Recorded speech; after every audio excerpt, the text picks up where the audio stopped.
Hello and welcome back to my channel. आज हम करने वाले हैं ML Agarwal book class 9th maths ICSE board का चैप्टर 16 एक्सरसाइज 16.1 का क्वेश्चन नंबर 17।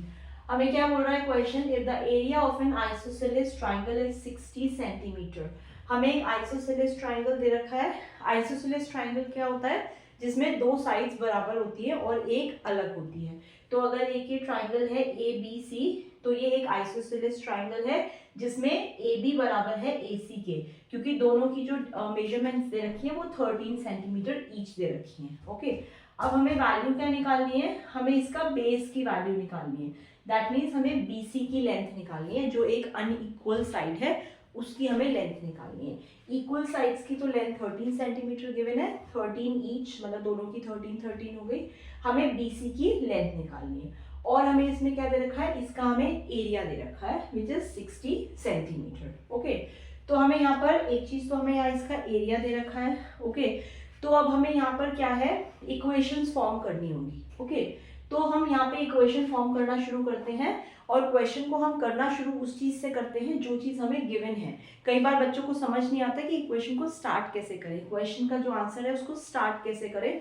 तो उसको स्टार्ट करने का तरीका यही है कि जो चीज आपको गिवन है उसको पकड़ के चलिए और उससे स्टार्ट करिए। ओके, तो यहाँ पर हमें एरिया गिवन है 60 सेंटीमीटर। इस ट्राइंगल का एरिया गिवन है 60 सेंटीमीटर। तो उसी से हम स्टार्ट करते हैं क्वेश्चन, फिर आगे बढ़ते हैं। तो इससे पहले हमें क्या करना होगा, इससे पहले हम एक परपेंडिकुलर लाइन यहाँ पर ड्रॉ करेंगे जो कि 90 डिग्री पे होगी और वो बीसी को बिल्कुल हाफ में बाइसेक्ट करेगी, तोड़ेगी। ओके, तो एक हम यहाँ पे कंस्ट्रक्शन कर रहे हैं, एडी बना रहे हैं हम, और एडी जो है वो बीसी को आधे में डिवाइड कर रही है, मतलब जो डी है वो मिड पॉइंट हो जाएगा बीसी का। तो इस तरह से हम इसको कंस्ट्रक्ट कर रहे हैं और ये 90 डिग्री पे इसको बाइसेक्ट कर रही है। ओके, तो अब नेक्स्ट क्या करेंगे हम, इसमें हमने क्या करा, मैंने आपको जैसे बताया कि एरिया गिवन है इसमें, तो एरिया से ही हम स्टार्ट करते हैं क्वेश्चन को। तो हमारा एरिया यहाँ पे क्या गिवन है, मैं यहाँ पर लिख लेती हूँ। एरिया इज इक्वल टू हमारा यहाँ पे गिवन है 60 सेंटीमीटर। ओके, तो मैं इस ट्राइंगल का एरिया का फॉर्मूला लगा लेती हूँ क्योंकि एरिया हमें गिवन है। तो इस ट्राइंगल के एरिया का फॉर्मूला क्या होगा, area is equal to half into base into height. Okay, तो इस ट्राइंगल की एरिया निकालने का फॉर्मूला, ये स्टैंडर्ड फॉर्मूला है, half into base into height. अब एरिया हमें 60 गिवन है ऑलरेडी, तो हम एरिया की जगह 60 लिख दे। ओके, जो चीज गिवन है उसको लिख लेते हैं। इक्वल टू की जगह इक्वल टू, 1/2 की जगह 1/2 मल्टीप्लाई बाय बेस। अब इसका बेस क्या है, इसका बेस है बीसी और इसकी हाइट है एडी। ओके, तो बेस इस ट्राइंगल का बीसी होगा और इसकी हाइट एडी होगी। फाइन, अब इसमें हम क्या करते हैं, एक चीज और करते हैं इसमें हम, अगर हम पूरे के पूरे बीसी को x मान रहे हैं, ओके, पूरे के पूरे बीसी को x मान रहे हैं, तो इसका BD जो है इसका आधा हो गया और DC भी इसका आधा हो गया, क्योंकि D जो है वो BC का मिड पॉइंट है। तो इसका मतलब BD भी हमारा x/2 हो गया और DC भी हमारा x/2 हो गया। इस तरह से इसको हमने डिवाइड करा है, ये चीज खैर आगे काम आएगी। अभी के लिए हमें क्या करना है, एरिया हमें दे रखा है 60, हाफ दे रखा, हाफ की जगह हाफ लिख लिया। बेस हमारा पूरा, हमने इसको बेस को क्या माना है, x माना है, तो बेस की जगह भी मैं यहाँ पर x लिखूंगी। मल्टीप्लाई बाय हाइट क्या होगी हमारी, हमें नहीं पता है हाइट AD, तो हम AD की जगह AD ही लिख लेते हैं। ओके, अब यहाँ पे क्या करते हैं, इसको थोड़ा सा हम सॉर्ट आउट कर लेते हैं। जैसे इसके नीचे कुछ नहीं है तो 1 है, नीचे ये डिवाइड में है 2, तो इधर जाके इसको मल्टीप्लाई में ले जाते हैं पहले, तो ये क्या हो जाएगा 60 मल्टीप्लाई बाय 2 और इधर क्या बच जाएगा ADX या AD इंटू एक्स लिख लीजिए। ठीक है, अब यहाँ पे हो गया 120 is equal to AD multiply by X. Fine, तो इसको अब यहाँ पे हम छोड़ देते हैं, इसके आगे हम इसमें कुछ कर भी नहीं सकते। अब नेक्स्ट देखते हैं हम क्या कर सकते हैं। नेक्स्ट आप क्या कर सकते हैं, हमें इसका मतलब यहाँ पे दो अननोन वेरिएबल हैं, ना तो हमें यहाँ AD पता ना हमें x पता। ओके, तो जब दो अननोन वेरिएबल होते हैं तो एक इक्वेशन के थ्रू आप उसको फाइंड नहीं कर सकते। आपने पढ़ा होगा linear equation in one variable, linear equation in two variable. Linear equation in one variable क्या होता है, जिसमें एक इक्वेशन होती है और एक ही वेरिएबल की वैल्यू फाइंड करनी होती है, तो आप कर लेते हैं, सिंपल होता है। जैसे आपका x + 3 = 7 अगर है तो ये एक ही इक्वेशन है, एक ही अननोन वेरिएबल है, x की वैल्यू आप आराम से निकाल सकते हो। लेकिन अगर किसी इक्वेशन में दो अननोन वेरिएबल्स हैं, जैसे इस इक्वेशन में दो अननोन वेरिएबल है, ना तो हमें AD पता ना हमें x पता, तो ऐसे केसेस में अगर दो अननोन वेरिएबल हैं तो ऑब्वियस सी बात है आपको इक्वेशन भी दो ही चाहिए, तभी आप उसको सॉल्व कर पाएंगे। जैसे कि आपने पढ़ा होगा linear equation in two variables के अंदर, तो दो वेरिएबल अगर आपको फाइंड करने हैं तो आपके पास इक्वेशन भी दो ही होनी चाहिए, तभी आप उसको फाइंड कर सकते हैं, अदरवाइज नहीं कर सकते। तो दैट मीन्स एक इक्वेशन तो हमारे पास आ गई, दो अननोन वेरिएबल हैं, इसका मतलब एक इक्वेशन हमें और फॉर्म करनी पड़ेगी, तभी हम उन दो इक्वेशन को सॉल्व करके दो अननोन वेरिएबल की वैल्यू निकाल पाएंगे। तो एक इक्वेशन और बनाने के चक्कर में हम क्या करेंगे अब यहाँ पर, अब देखिए इक्वेशन हम इसमें जो क्वेश्चन में गिवन है उससे तो कहीं से कोई इक्वेशन बनेगी नहीं, ये ऑलरेडी बन चुकी है, लेकिन इसको सॉल्व नहीं किया जा सकता, इसमें दो अननोन वेरिएबल हैं और इक्वेशन एक है, नॉट पॉसिबल टू सॉल्व। अब हम क्या करेंगे, एक और इक्वेशन बनाने के लिए हम पाइथागोरस थ्योरम का यूज कर सकते हैं। अब आपके दिमाग में पाइथागोरस थ्योरम क्यों आनी चाहिए, जब भी एक राइट एंगल ट्राइंगल दिया है आपको, है ना, जब भी एक राइट एंगल ट्राइंगल दिया हुआ है तो उसके सप्लीमेंट्री होती है पाइथागोरस थ्योरम। ओके, तो जब भी आपको एक राइट एंगल ट्राइंगल गिवन है क्वेश्चन के अंदर, तो आप ये मान के चलिए कि 90% केसेस में पाइथागोरस थ्योरम अप्लाई होगी ही होगी। तो यहाँ पर भी ऐसा ही है, एक इक्वेशन हमारी यहाँ से मिल सकती है कि हमें एक हम ट्राइंगल ले लें, जैसे हमने ले लिया AB और D, अगर हम ये वाला ट्राइंगल ले लें, ओके, ये ट्राइंगल हमने ले लिया, तो इस ट्राइंगल के अंदर हम पाइथागोरस थ्योरम अप्लाई कर सकते हैं। ओके, तो हमें पाइथागोरस थ्योरम हमने पकड़ ली, क्यों, एक और इक्वेशन फॉर्म करने के लिए, क्योंकि दो वेरिएबल हैं, एक इक्वेशन और चाहिए हमें दो वेरिएबल सॉल्व करने के लिए। तो अब सिंपल मैं इसको जो आधा ट्राइंगल है इसको मैं इस तरह से यहाँ पे ड्रॉ कर रही हूँ, मैंने आधा ट्राइंगल ले लिया इसमें से, ठीक है, ऊपर से मैंने आधा ट्राइंगल नीचे ड्रॉ कर लिया, तो ये क्या होगा AB और D, आधा ट्राइंगल मैंने यहाँ पे नोट कर लिया। इसमें अब देखिए यहाँ ये 13 है, ये 90 डिग्री है और ये हमारी x/2 है, ध्यान रखिए ये पूरा x है तो ये इसकी आधी होगी, तो इसकी आधी मतलब x/2, फाइन। और उसके अलावा हमें AD नहीं पता है। ओके, तो अगर इस इक्वेशन के अंदर हम पाइथागोरस थ्योरम अप्लाई कर लें तो हमारी एक और इक्वेशन हमारे पास आ जाएगी। ऑलराइट, इसमें पाइथागोरस थ्योरम कैसे अप्लाई करते हैं, एक बार रिमाइंडर रिपीट कर लेते हैं। पाइथागोरस थ्योरम अप्लाई होती है एक राइट एंगल ट्राइंगल में, तो ये एक राइट एंगल ट्राइंगल है, इसमें अप्लाई हो सकती है। पाइथागोरस थ्योरम में साइड्स को हम तीन टर्म्स से जानते हैं, जो नीचे वाली साइड होती है उसको हम बेस बोलते हैं, जो खड़ी हुई है उसको हम परपेंडिकुलर बोलते हैं, और जो स्लांटिंग टेढ़ी वाली 90 डिग्री के सामने वाली साइड होती है उसको हम हाइपोटेन्यूज बोलते हैं। ओके, तो पाइथागोरस थ्योरम के अप्लाई करेंगे अगर हम यहाँ पर, बाय पाइथागोरस थ्योरम अप्लाई करते हैं, क्या होगा, पाइथागोरस थ्योरम बोलती है कि बेस का स्क्वायर प्लस परपेंडिकुलर का स्क्वायर इज इक्वल टू होता है हाइपोटेन्यूज का स्क्वायर। ओके, तो अब देखिए हमें क्या क्या चीजें गिवन है, बेस गिवन है x/2, तो ये हो जाएगा x/2 का स्क्वायर, प्लस परपेंडिकुलर हमें नहीं पता है, तो परपेंडिकुलर हमारा AD ही है, उधर भी हमने AD के नाम से लिया तो इसको AD ही लेते हैं हम। ओके, ये हो गया हमारा AD का square is equal to hypotenuse हमें पता है कितनी है 13, तो 13 का स्क्वायर।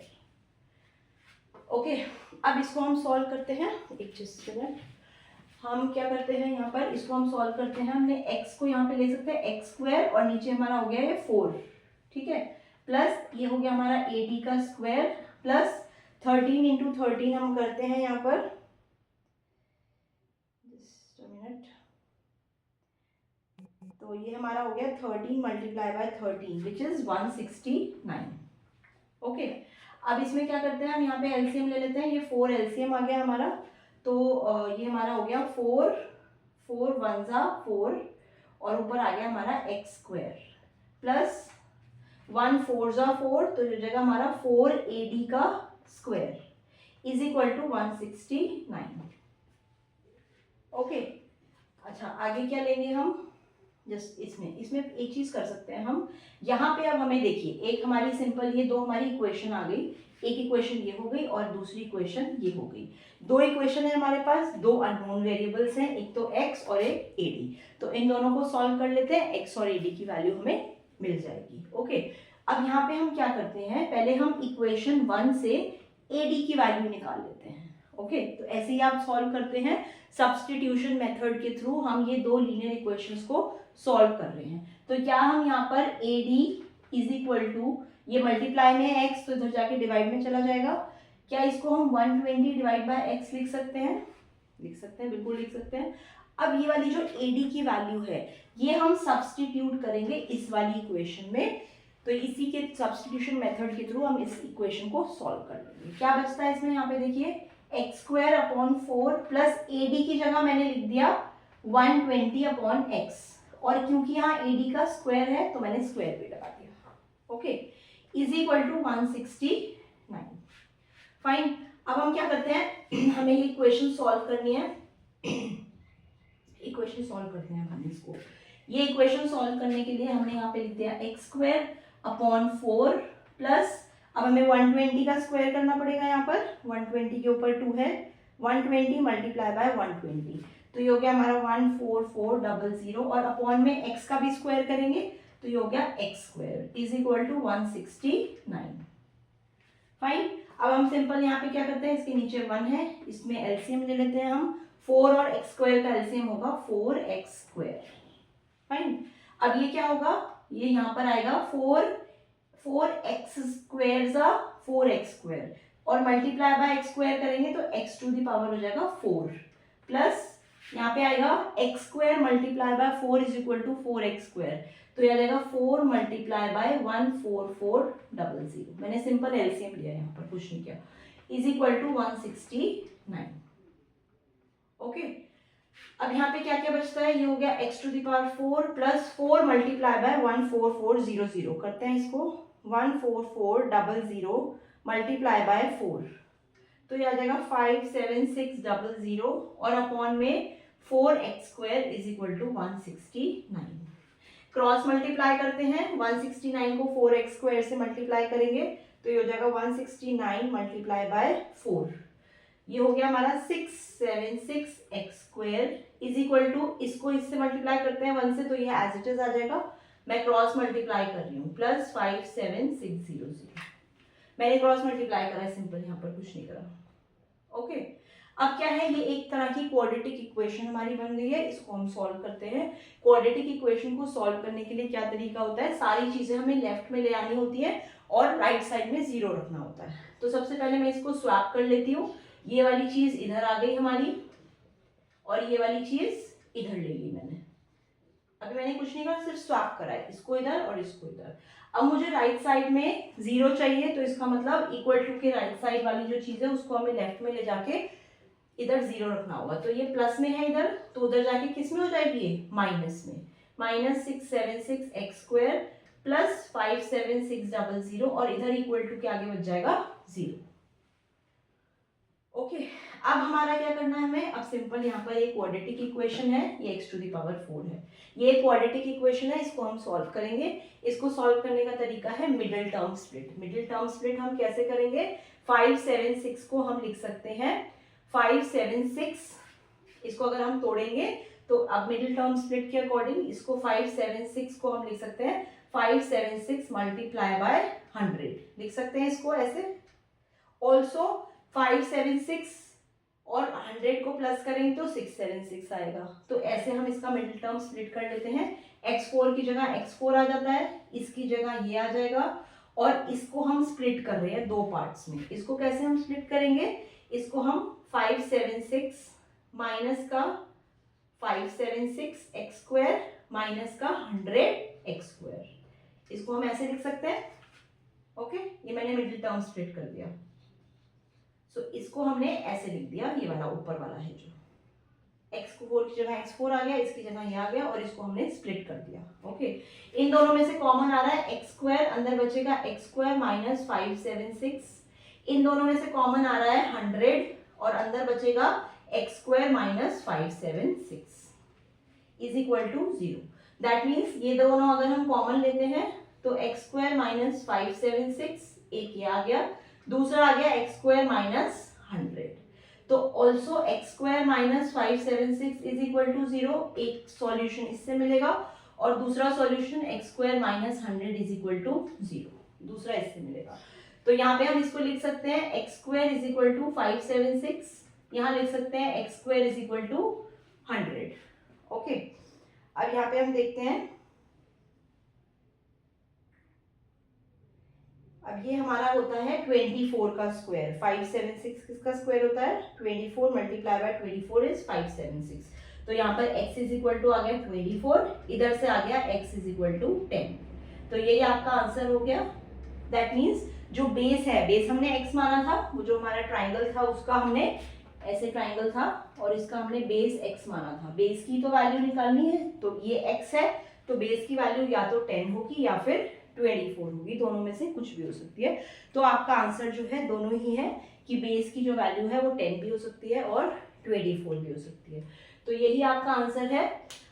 तो इसको सॉल्व करने के लिए बेसिकली हमने करा क्या है, हमारे यहाँ पे दो अननोन वेरिएबल थे, एक तो हमें AD नहीं पता था और एक x नहीं पता था। ओके, तो दो अननोन वेरिएबल को सॉल्व करने के लिए हमें दो इक्वेशन चाहिए ही चाहिए थी।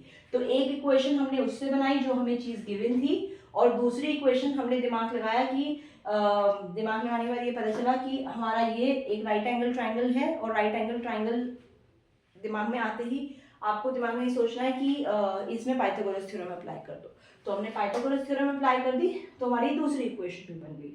दो इक्वेशन, दो unknown variable, just solve it and get the answer. Alright, तो इसका मतलब ये इक्वेशन सॉल्व करनी आनी बहुत जरूरी है, इसीलिए आपको जो linear equation in one variable, linear equation in two variable, ये जो चैप्टर्स है ये बहुत अच्छे से क्लियर होने चाहिए 9th क्लास से पहले ही। Alright, so thank you so much for watching. Please subscribe to my channel.